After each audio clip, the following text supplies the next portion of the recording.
नमस्कार। आज हम बेरोजगारी पर चर्चा करेंगे।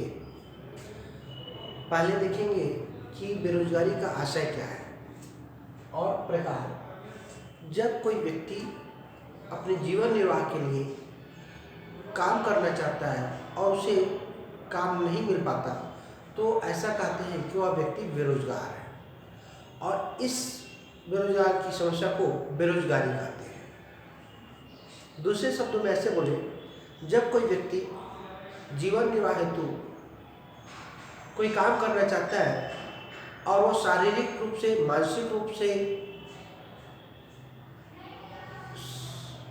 योग्य हो, सामर्थ्य हो और इसके बाद भी उस व्यक्ति को काम ना मिले उसकी योग्यता के अनुसार, तो हम लोग बेरोजगार कर सकते हैं।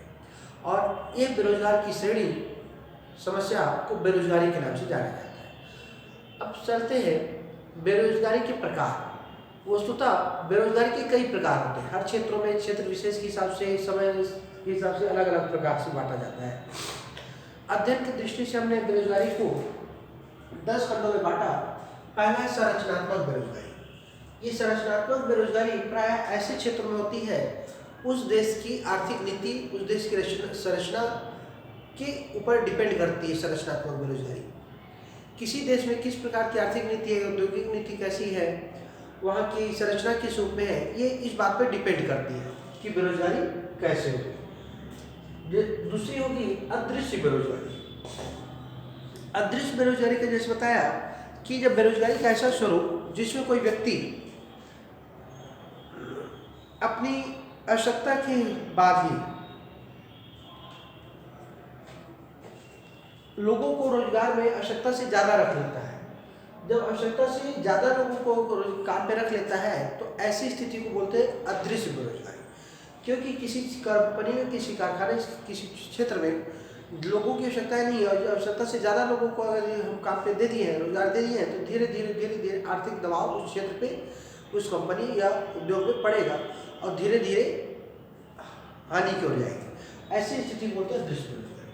दूसरा होता है मौसमी बेरोजगारी। मौसमी बेरोजगारी खासकर कृषि क्षेत्र या किसी अन्य विषयों पर होता है। जैसे बहुत सारे लोग कपास के उत्पादन में लगे होते हैं, तो कपास के उत्पादन में जब तक कपास का उत्पादन होता है, उस कार्य होता है, तब तक होता है, उसके बाद बेरोजगार हो जाते हैं। ये जैसे कृषि में बहुत सारे लोग कृषि कार्य करते हैं, लेकिन कृषि क्षेत्र 12 माह नहीं चलता, कुछ सत्र में चलता है। साल के 6 महीने 7 महीने कृषि पे काम होते हैं, 8 महीने बाकी लोग बेरोजगार हो जाते हैं। सिंचाई सुविधा जो भी, तो इस प्रकार के लोगों को बोलते हैं मौसमी बेरोजगारी। जैसे गर्मी के दिनों में सिंचाई की सुविधा न होने के कारण बहुत सारे लोग खाली बैठे रहते, खेती भी नहीं हो पाती, कुछ भी नहीं हो पाता, तो ऐसे होता है मौसमी बेरोजगारी। दूसरा, कृषि के अंतर्गत बहुत सारे लोग ऐसे होते हैं जो एक बार फसल वसल बो दी, उसके बाद कुछ महीने तक इंतजार करना पड़ता है क्योंकि फसल को तैयार होने में टाइम लगता है, तो ये मौसमी बेरोजगारी। तीसरा है अल्प रोजगार। अल्प रोजगार के बारे में जैसे बताया कि जब किसी रोजगार चाहने वाले व्यक्ति को उसकी योग्यता और उसकी क्षमता के हिसाब से रोजगार नहीं मिलता, तो उसे हम बोलते हैं अल्प रोजगार बेरोजगारी, अल्प रोजगार वाली बेरोजगारी। पांचवा है खुली बेरोजगारी। खुली बेरोजगारी का क्या होता है कि जब कोई व्यक्ति शारीरिक मानसिक रूप से स्वस्थ हो और वो किसी कार्य को करने का इच्छुक हो और उसके बाद भी उसको उसकी योग्यता के हिसाब से कार्य नहीं मिलता, तो ऐसी स्थिति को बोलते खुली बेरोजगारी। छठवां बिंदु है तकनीकी बेरोजगारी।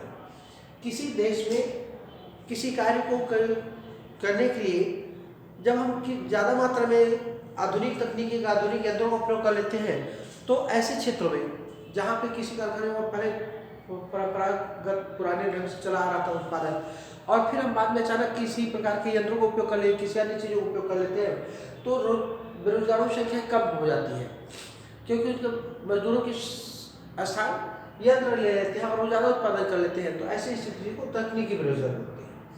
सातवां है ऐच्छिक बेरोजगारी। ऐच्छिक बेरोजगारी में क्या बताया कि जब कोई व्यक्ति प्रचलित मजदूरी दर पर स्वेच्छा से कार्य न करना चाहे, तो ऐसी स्थिति बोलते हैं ऐच्छिक बेरोजगारी। जैसे कई क्षेत्रों में कहीं काम पे मिलते रहता है, लेकिन व्यक्ति बोलता है कि मैं इतने रुपए में काम नहीं करूँगा और ज़्यादा पैसा दूंगा तो काम करूँगा, तो जब व्यक्ति अधिक मजदूरी की मांग करके करता है तो उसको बोलते हैं ऐच्छिक बेरोजगारी।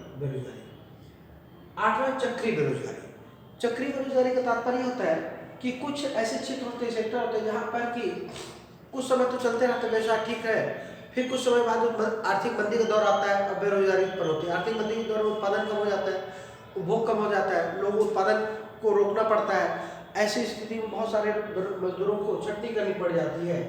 ये होता है चक्री बेरोजगारी। नौ है शिक्षित बेरोजगारी। जब पढ़े लिखे लोग उनकी योग्यता, उनकी क्षमता, उनकी दक्षता के हिसाब से उनको रोजगार न मिले और वो योग्य होकर के भी किसी दूसरे कार्य में करते रहते हैं, तो ऐसी स्थिति को बोलते हैं हम लोग शिक्षित बेरोजगारी।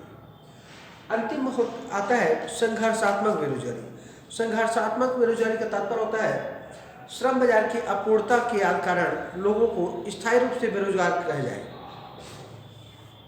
जब किसी क्षेत्र में बहुत ज़्यादा रोजगार का सृजन होता है और उस स्थिति में कुछ लोग आंदोलन या किसी अन्य प्रकार की गतिविधियों करके विरोध कर देते हैं संघर्ष के हिसाब से, तो उसको बोलते हैं संघर्षात्मक बेरोजगारी। इस प्रकार की बेरोजगारी को 10 खंडों में बांटा गया।